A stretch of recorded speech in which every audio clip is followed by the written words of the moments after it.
Welcome guys. आज हम लोग फर्दर क्लास को आरसीसी क्लास को बढ़ाते हैं। तो सबसे पहले मैंने आज आपके लिए टॉपिक जो उठाया है वो है न्यूट्रल एक्सिस।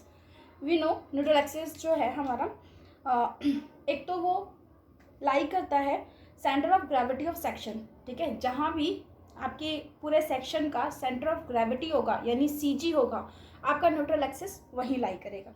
ठीक है, आप इसको ऐसे भी डिफाइन कर सकते हो कि यहाँ पर ज़ीरो स्ट्रेस रहता है, ज़ीरो स्ट्रेस। आप देख सकते हो, मैंने डायग्राम बनाया हुआ है। ये बीम है, बीम सेक्शन है, एक सेक्शन है, बीम सेक्शन है, जिसके अंदर ऊपर कंक्रीट है, नीचे आपने रेनफोर्समेंट बार दे रखी है, नीचे बार दे रखी है। इसका मतलब ये है कि आपका जो नीचे का जो सेक्शन है उसे क्रैक सेक्शन माना जाएगा और ऊपर का अनक्रैक सेक्शन।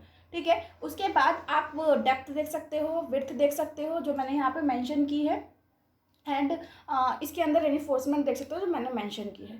इसके बाद आगे उस तरफ देखो तो ये जो अपर पोर्शन है, ये जो अपर पोर्शन है यानी दिस, ये क्या हुआ एन, यही आपका न्यूट्रल एक्सिस होगा। न्यूट्रल एक्सिस का मतलब है कि कहाँ पर सीजी ऑफ द सेक्शन कहाँ है। और हमने जब सीजी वगैरह जब हम पढ़ते हैं तो एक रेक्टेंगुलर सेक्शन का सीजी क्या होता है, डेप्थ का हाफ। ठीक है, डेप्थ का हाफ। लेकिन हम डील करते हैं इसके अंदर इफेक्टिव डेप्थ से। आरसीसी में इफेक्टिव डेप्थ से डील किया जाता है। दैट्स वाई यहाँ पर इफेक्टिव वी डोंट नो कि कहाँ पर है एक्चुअल सीजी, क्योंकि वैसे तो सीजी कहाँ पड़ेगा पूरे सेक्शन का, डेप्थ के हाफ पर पड़ेगा, लेकिन हम इफेक्टिव डेप्थ से डील कर रहे हैं, इसलिए हमने उस न्यूट्रल एक्सिस को एन माना और बाकी बचा हुआ जो रिमेनिंग पोर्शन है उसको एन डी माइनस एन माना। बट यहाँ पर जो आपकी न्यूट्रल एक्सिस की पोजीशन होती है, ठीक है, यहाँ पर क्योंकि ये हम इफेक्टिव डेप्थ ले रहे हैं, तो ये जो न्यूट्रल एक्सिस की पोजीशन है वो डिपेंड करेगी कि क्या शेप और डायमेंशन है आपके सेक्शन का। ठीक है, पहला पॉइंट वो। दूसरा पॉइंट ये कि कितना अमाउंट का आप इसके अंदर स्टील प्रोवाइड करते हैं। ठीक है, ये सारे पॉइंट्स जो मैंने अभी आपको बोले मैं यहाँ पे नोट डाउन कर देती हूँ। ओके, तो एज मैंने अभी आपको जो चीज़ें बताई वो सारी चीज़ें मैंने यहाँ मेंशन कर दी है। सबसे पहला कि न्यूट्रल एक्सिस जो है लाई करता है सीजी ऑफ द सेक्शन, उसके सीजी ऑफ द सेक्शन पर लाई करेगा। दूसरा कि ये ज़ीरो स्ट्रेस, यहाँ पर जो स्ट्रेस है वो ज़ीरो होता है।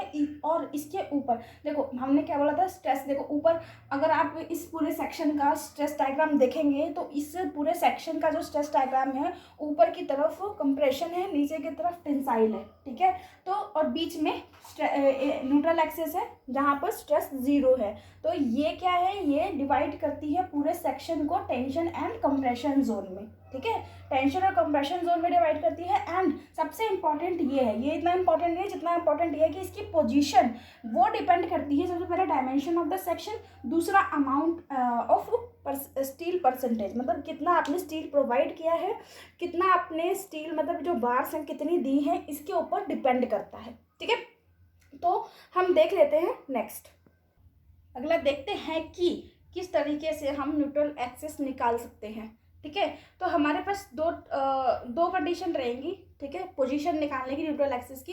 देखो यही सबसे इंपॉर्टेंट चीज़ होती है आपके बीम में। सबसे पहले आपको न्यूट्रल एक्सिस निकालना है, उसके बाद ही आप आगे जाकर उसके कुछ मतलब और अदर जैसे मूवमेंट ऑफ रेजिस्टेंस अदर चीज़ें फाइंड कर सकते हो। ठीक है, तो आपका जो न्यूट्रल एक्सिस है उसको निकालने के लिए सबसे पहले आपको मैंने बताया कि किस किस पे, तो डायमेंशन पे डिपेंड करता है और दूसरा किस पे डिपेंड करता है, अमाउंट ऑफ स्टील प्रोवाइडेड। ठीक है, सो यहाँ से आपको इसमें निकालने के लिए दो तरीके हैं। ठीक है, पहला तरीका कि स्ट्रेसेस जो कि कंक्रीट एंड स्टील कितना स्ट्रेस डेवलप हो रहा है ये आपको पता हो।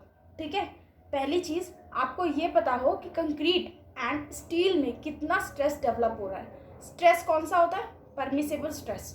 ठीक है, कैसे निकालते हैं वो भी हम आगे देखते हैं। ठीक है, इसके बाद दूसरा तरीका है कि अगर आपको स्ट्रेसेस ना गिवन हो, आपको पता ही नहीं कि स्ट्रेसेस कितना है। देखो स्ट्रेसेस आपको कब पता चलेंगे कि कितना डेवलप हो रहा है, वो जब आपको ये पता चलेगा कि आप कौन सी ग्रेड का कंक्रीट ले रहे हो, दूसरा कौन सी ग्रेड का आप स्टील ले रहे हो। ठीक है, अगर ये दो चीज़ आपको पता है तो आपको स्ट्रेसेस पता चल जाएगा।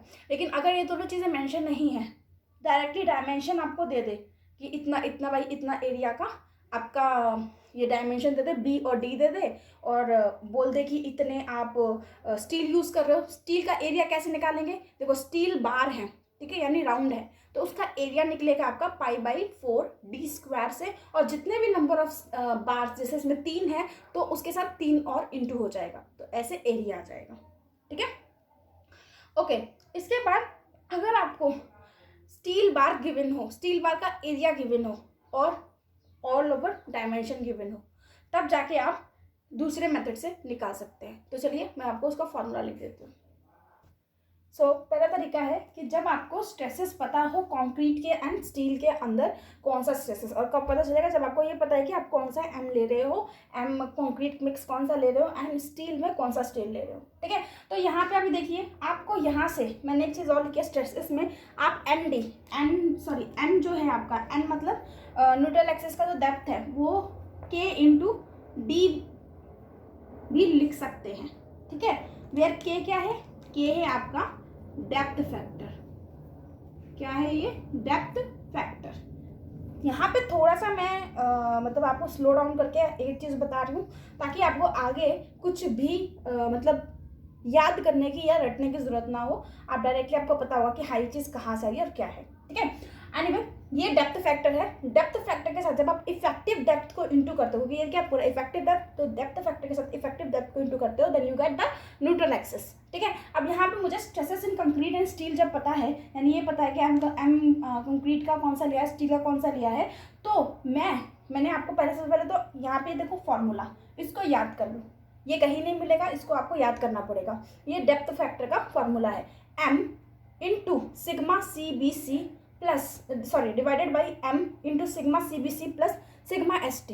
अब इसका मतलब क्या है, इसका मतलब है m क्या है, मॉडुलर रेशो। मैंने आपको पिछले ही बताया था, m इज मॉडुलर रेशो, जिसको आप 280/3 सिग्मा CBC से निकाल सकते हो। ठीक है, अब सिग्मा CBC क्या है, और सिग्मा CBC है कि बेंडिंग में, कंक्रीट में कितना स्ट्रेस, परमिसिबल स्ट्रेस डेवलप होगा। ये आपको कहाँ से पता चलेगा, ये मैंने आपको बताया था। आप इसके लिए कोड यूज करेंगे, कोड का पेज नहीं, टेबल नंबर 21, जिसके अंदर कंक्रीट की परमिसिबल स्ट्रेसेस दी गई हैं। वहाँ पे जाके आपको सिग्मा CBC देखना है और कुछ नहीं देखना। वहाँ पे आपको बेंडिंग एंड डायरेक्ट कंप्रेशन और एक दो चीज़ें और दी रखी हैं, बट आपको सिग्मा CBC देखना है, बस बेंडिंग में देखना है। ठीक है, उसके बाद ये आपको पता चल गया m कहाँ से आया, ये आपको पता चला सिग्मा CBC कहाँ से आया, फिर आपको पता चला सिग्मा ST। उसी के बाद टेबल नंबर 21 पे तो आपको मिलेगा कंक्रीट का, ठीक है, और 22 टेबल पर आपको स्टील का मिलेगा, स्टील की परमिसिबल स्ट्रेसेस मिलेगी। ठीक है, तो आपको टेबल नंबर, कोड में जाओ, कोड में टेबल नंबर 22 पर स्टील के परमिसिबल स्ट्रेसेस देखो, और जो भी स्टील आपने पिक किया है, Fe250 है, Fe415 है या 500 है, जो भी आपने स्टील पिक किया है, उस स्टील का परमिसिबल स्ट्रेस, उसको कितना परमिसिबल है वो यहाँ पे लिख दो। ठीक है, अब आपको इफेक्टिव डेप्थ तो पता ही होना चाहिए, तभी तो आप इसका न्यूट्रल एक्सिस निकाल सकते हो। के आएगा, इफेक्टिव डेप्थ से इनटू करो, आपके पास क्या बोलते हैं, न्यूट्रल एक्सिस आ जाएगा। ठीक है, ये एक तरीका रहा। अब दूसरा तरीका देखो, दूसरे तरीके में आपको dimension and area of steel given हो। ठीक है, तो डायमेंशन आप देख सकते हो B/D गिवन हो, और जो एरिया ऑफ स्टील है उसको हम AST लिख सकते हैं, AST गिवन है। ठीक है, तो यहाँ पर देखो हमें करना क्या होता है, हमें यहाँ पर मूवमेंट जो कि आपका कंप्रेशन एंड टेंशन दोनों में डेवलप हो रहा है, उसके मूवमेंट को इक्वल करना होता है। ठीक है, किसका मूवमेंट ऑफ जो भी आपका ये पूरा एरिया है उसका मूवमेंट क्या होता है, मूवमेंट होता है कि पर्टिकुलर जब आप एरिया का निकालते, देखो यहाँ लिख देती हूँ मैं, मूवमेंट ऑफ टेंसाइल। अगर मान लो आप टेंसाइल एरिया का मूवमेंट निकाल रहे हो, टेंसाइल जोन का है नीचे वाला, ठीक है, ये क्रैक सेक्शन है, क्रैक मानते हैं, इसलिए इसका एरिया सब मूवमेंट क्या होता है, मूवमेंट में आप टेंसाइल एरिया का निकाल रहे हो, याद रहे एरिया का निकाल रहे हो, इसलिए एरिया इनटू में जो भी आपका टेंसाइल एरिया होगा इनटू में किसके साथ इनटू होता है, हमेशा मूवमेंट क्या होता है, डिस्टेंस के साथ। कौन सा डिस्टेंस ऑफ सेंट्रॉइड। ठीक है, कहाँ से, न्यूट्रल एक्सिस से कितना डिस्टेंस है। ठीक है, अभी देख लेते हैं कैसे। जैसे मान लो मुझे मूवमेंट ऑफ टेंसाइल एरिया निकालना है। टेंसाइल एरिया, तो एरिया क्या हो जाएगा, यहाँ पर ये जो आपका एरिया रहता है सिर्फ स्टील का एरिया आएगा, ठीक है। किसका एरिया आएगा, स्टील का एरिया। और मैंने आपको पिछले वीडियो में समझाया था कि ये जो स्टील का एरिया होता है वो कंक्रीट के एरिया के इक्विवेलेंट बराबर लाने के लिए हम उसको m टाइम्स इंक्रीज कर देते हैं। तो m AST, ठीक है, m टाइम्स हमने इसको इंक्रीज कर दिया इनटू में डिस्टेंस फ्रॉम, कहाँ से डिस्टेंस फ्रॉम न्यूट्रल एक्सिस कितना होगा, d माइनस एन, वहाँ लिखा हुआ डिस्टेंस क्या है, इनटू d माइनस एन, इसको ब्रैकेट में कर लो, ठीक है। ये आ गया आपका मूवमेंट किसका, टेंसाइल एरिया का। चलो मैं इसके सामने मूवमेंट ऑफ क्या बोलते हैं कंप्रेशन एरिया का भी लिख देती हूँ। अब देखो ऊपर का सेक्शन क्रैक सेक्शन नहीं है तो हम पूरा का पूरा सेक्शन लेंगे, तो क्या हो जाएगा b इंटू एन, ठीक है, b इंटू एन, ये n और ये b। अब इसका जो सेंट्रॉइड से डिस्टेंस होगा वो कितना होगा, n/2। वैसे बात सेंट्रॉइड से डिस्टेंस कितना होगा, n/2, ठीक है। तो ऑल ओवर हमने इसको इक्वेट किया, तो ये क्या होगा, मैं ऐसे लिख सकती हूँ b, मैं इसको थोड़ा रब कर देती हूँ, ऊपर से रब कर देती हूँ, आपको दिखाई ना दे रहा हो तो ये देखो, इसको मैं क्या लिख सकती हूँ, इसको मैं लिख सकती हूँ अब b, और ये n इंटू एन हो गया n का स्क्वायर बाई 2 बराबर m AST d minus m, ठीक है। देखो अब मुझे यहाँ पर सब कुछ मिला हुआ है, सब कुछ पता है, डायमेंशन से मुझे b पता है, AST गिवन है, d माइनस एन d पता है मुझे, ठीक है, m निकाल लूँगी मैं, ठीक है। तो इन से मुझे सब कुछ पता है, तो मैं यहाँ से क्या निकाल सकती हूँ, न्यूट्रल एक्सिस का डिस्टेंस निकाल सकती हूँ। ओके, तो ये दो मेथड है जिससे हम न्यूट्रल एक्सिस का डिस्टेंस निकाल सकते हैं। अच्छा, इसके बाद इन क्वेश्चंस को सॉल्व करने के लिए आपको एक और मतलब फॉर्मूले की ज़रूरत है, वो है लीवर आर्म। लीवर आर्म क्या होता है, मैंने आपको बताया था, ये जो डिस्टेंस है आपका फ्रॉम द जहाँ से कंप्रेसिव स्ट्रेस डेवलप होता है, फ्रॉम दिस साइड, ठीक है, यहाँ से यहाँ तक का डिस्टेंस, इसको लीवर आर्म कहते हैं, जिसको हम लोग J से दिखा सकते हैं। This will become 1 minus K/3, ठीक है। बस ये फॉर्मूला है, इसको याद रखना है ऐसे ही, और कुछ नहीं करना है, ठीक है। इसके बाद एक और चीज़ है आपके पास कि आपको मूवमेंट ऑफ रेसिस्टेंस निकालना होता है, ठीक है। क्या निकालना, तो मूवमेंट ऑफ रेसिस्टेंस। उसका मीनिंग क्या होता है, मीनिंग ये होता है कि आपका पूरा जो सेक्शन है वो कितना मूवमेंट ले सकता है, एज मैक्सिमम मूवमेंट जो वो ले सकता है, ठीक है। तो ऑब्वियस सी बात है, total compression and total tension कितना डेवलप हुआ। हम लोगों ने last time compression and tension जो फोर्सेस डेवलप हो रही थी उन फोर्सेस को लिखा था। कैसे लिखा था, चलो मैं फिर बता देती हूँ। तो मैं टोटल कंप्रेशन के लिए C यूज़ करूँ तो टोटल कंप्रेशन स्ट्रेस क्या था, वहाँ पे जो एरो लगा रखा है ये एरो पर आपका टोटल कंप्रेशन यानी C आएगा, ठीक है। और यहाँ पर आपका टोटल टेंशन आएगा, ठीक है ना, जो एरो नीचे लगा हुआ है। अब ये कितना था, ये था half sigma CBC into B into N, ठीक है, यही था B इंटू एन, ओके। और टेंसाइल के लिए टोटल टेंसाइल निकालेंगे, तो टेंसाइल क्या हो जाएगा, लास्ट टाइम मैंने निकाल के दिखाया था आपको, क्या उधर देखो, लास्ट टाइम जितना भी स्ट्रेस रहता है उसको किससे इंटू कर देते हैं, स्ट्रेस को एरिया से इंटू कर दो तो आपका फोर्स निकलता है, ठीक है। स्ट्रेस को एरिया से, क्योंकि स्ट्रेस क्या होता है, सिग्मा क्या होता है, लोड अपॉन में एरिया, ठीक है। लोड क्या है, यही तो है फोर्स जो हम यहाँ निकाल रहे हैं कंप्रेशन या टेंशन में, कैसे, स्ट्रेस इंटू में एरिया करके, इसको एरिया को ऊपर ले जाओ, फोर्स आ गया, ठीक है। वही चीज़ है, आप वैसे निकाल दो, ठीक है। तो यहाँ पर आपका जो स्ट्रेस है सिग्मा ST, ये सिग्मा ST क्या है, स्टील के अंदर कितना स्ट्रेस है इंटू में स्टील का एरिया, तो एरिया क्या हो जाएगा AST, ठीक है। हमने लास्ट टाइम में पढ़ा था जो इसका स्ट्रेस होता है कंक्रीट के स्ट्रेस से m टाइम्स कम होता है, एंड एरिया कंक्रीट के एरिया से m टाइम ज़्यादा हो जाता है, तो यहाँ से m से m कैंसिल हो जाता है, तो सिग्मा ST इंटू AST आ जाता है, ठीक है। इस तरीके से हम ये कंप्रेशन। अब यहाँ पे मुझे मूवमेंट निकालना, मूवमेंट ऑफ रेसिस्टेंस, तो मैक्सिमम, अब जितना कंप्रेसिव फोर्स जनरेट हो रहा है, जितना फोर्स आ रहा है उसका अगर लीवर आर्म से इंटू कर दे तो हमें क्या मिलेगा, हमें मूवमेंट मिल जाएगा, ठीक है। तो यहाँ पे लीवर आर्म क्या होगा, आप वो पोर्शन देख रहे हैं, देखिए ये जो स्ट्रेस वाला पोर्शन है लाइक दिस, ठीक है, ये है स्ट्रेस, ये है न्यूट्रल एक्सिस, ठीक है। ओके, यहाँ इस पोर्शन पर ये आपको C मिला कंप्रेसिव फोर्स, और यहाँ पे ये टेंसाइल फोर्स ये T मिला, ठीक है। इन दोनों के बीच का जो डिस्टेंस है ना, इसको लीवर आर्म बोलते हैं, A = दिस, ठीक है। और यहाँ से यहाँ तक का डिस्टेंस क्या है, n/3, ठीक है। तो यहाँ से यहाँ तक का डिस्टेंस क्या होगा, क्योंकि ये पूरा डिस्टेंस क्या है, इफेक्टिव डेप्थ D, तो लीवर आर्म क्या हो जाएगा, D - n/3, correct, D - n/3, ठीक है। n को आप क्या लिख सकते हो, n को आप K × D भी लिख सकते हो, ये आपकी मर्जी है, आपको लिखना हो तो कोई बड़ी बात नहीं है, ठीक है। अब हमने सिंपली, अब जब मुझे मूवमेंट निकालना है, ठीक है, ये था आपका टेंशन और कंप्रेशन फोर्स, ठीक है। अब इसको मूवमेंट में कन्वर्ट करना है, तो इस फोर्स को इनटू कर देंगे हम लीवर आर्म से। कितना है liver arm, into D - n/3, और यहाँ पे इनटू D - n/3। तो ये क्या मिल गया मुझे, मूवमेंट ऑफ रेसिस्टेंस, ठीक है, इन कंप्रेशन जोन, और ये मिला मुझे movement of resistance in tensile zone, ठीक है। समझ में आ रही है बात, बहुत ही ईजी है, कुछ भी नहीं करना है, बस थोड़ा सा लॉजिक है, आप लॉजिक समझो तो रटने की कोई ज़रूरत नहीं पड़ेगी। अब यहाँ पर ये समझ में आ गया, तो आगे चलते हैं, आगे एक चीज़ देखते हैं, वो ये है कि मूवमेंट ऑफ रेसिस्टेंस को, मूवमेंट ऑफ रेसिस्टेंस जो ये है, इसको हम ऐसे भी लिख सकते हैं, R, ठीक है, RBD², ठीक है। हम इसको इस तरीके से भी लिख सकते हैं, वेयर R की वैल्यू क्या हो जाएगी, R जो होता है आपका, इसको रेसिस्टिंग मूवमेंट फैक्टर बोलते हैं, क्या बोलते हैं, रेसिस्टिंग मूवमेंट फैक्टर।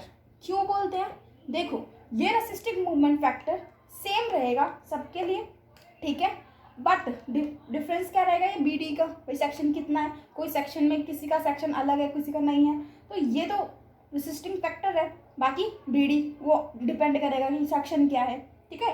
तो M हम ऐसे भी निकाल सकते हैं, और R को हम ये लिख सकते हैं 1/2 sigma CBC into K × J, ठीक है। अब आपको यहाँ पता है K क्या है, K क्या है, K is neutral depth factor है, और J लीवर आर्म है, ठीक है।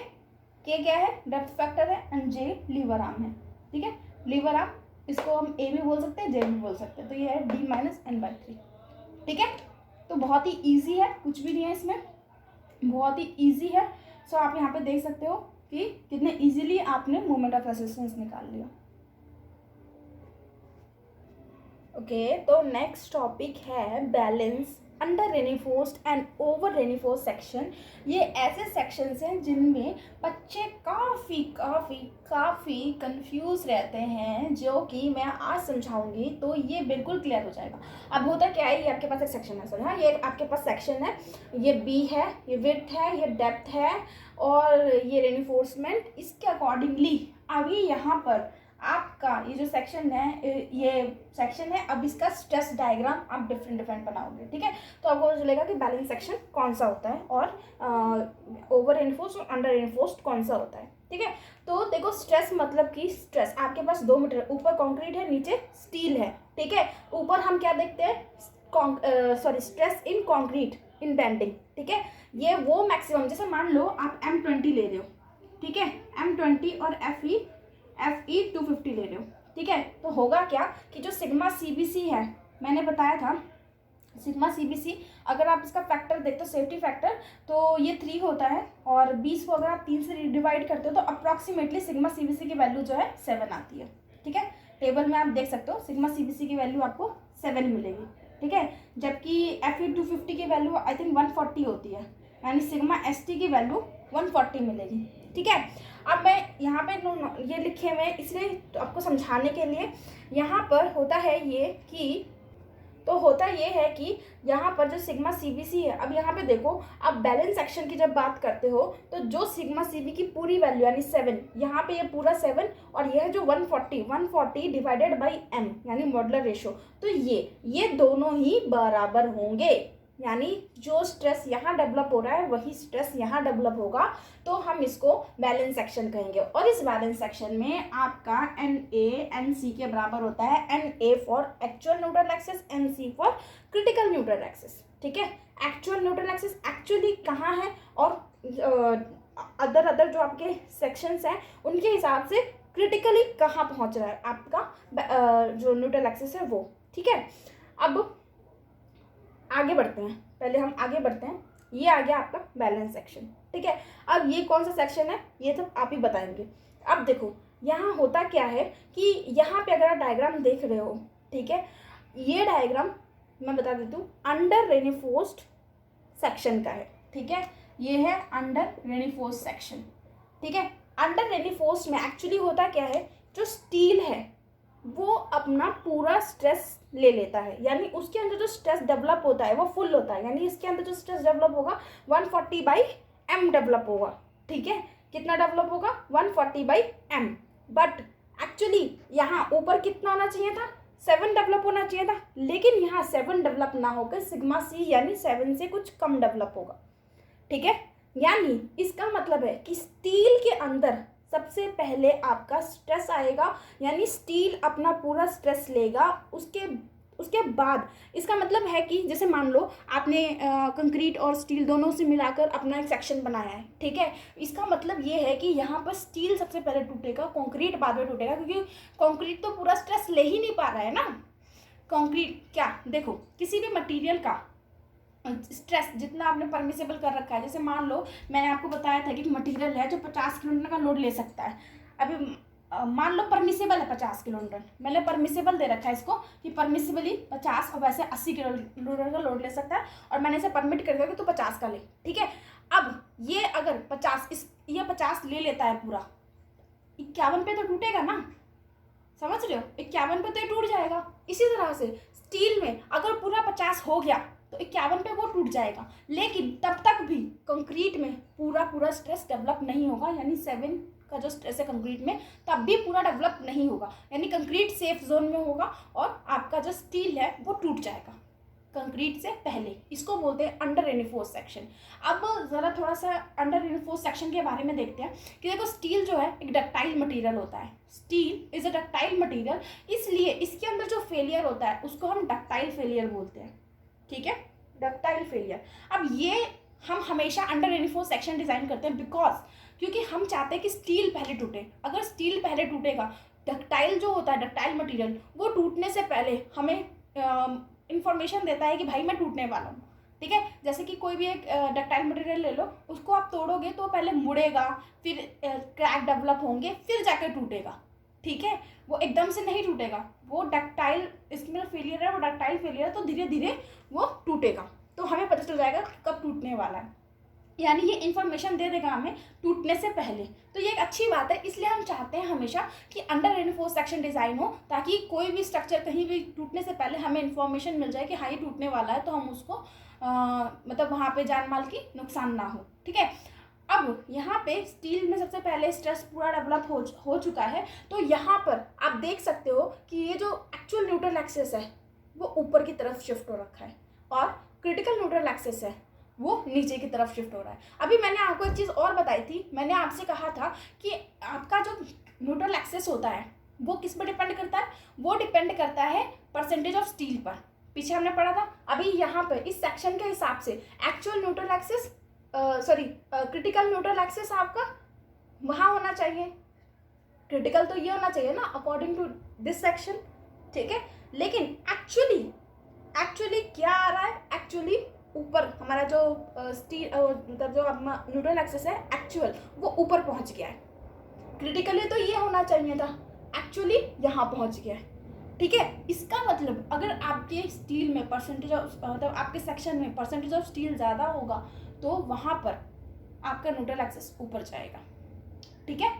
ये हो गया अंडर रेनिफोर्स सेक्शन। ये सेक्शन अच्छा होता है, हमें यही डिज़ाइन करना चाहिए, इकोनॉमिकल सेक्शन होता है, ठीक है। अब यहाँ पर नेक्स्ट देखो, यहाँ पर जो परसेंटेज ऑफ स्टील यूज होता है अंडर रेनिफोर्स सेक्शन में वो कम होता है देन बैलेंस सेक्शन। वैसे कहा जाए तो बैलेंस सेक्शन सबसे अच्छा सेक्शन है, लेकिन ये अनइकोनॉमिकल होता है, इतना इकोनॉमिकल नहीं होता है, ठीक है।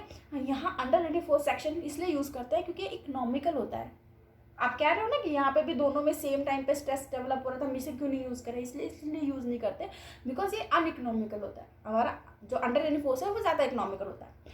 अब बात करते हैं दैट्स इट लास्ट वाला, वो ओवर रेनिफोर्स्ड है, ठीक है। ओवर रेनिफोर्स्ड में क्या होगा, आपका जो स्ट्रेस है वो कंक्रीट में पहले डेवलप होगा। देखो कंक्रीट अपना पूरा सिग्मा सीबीसी यानी 7 पे पहुंचा हुआ है, जबकि आपका स्टील पूरा 140/m पे नहीं पहुंचा है, वो mt कुछ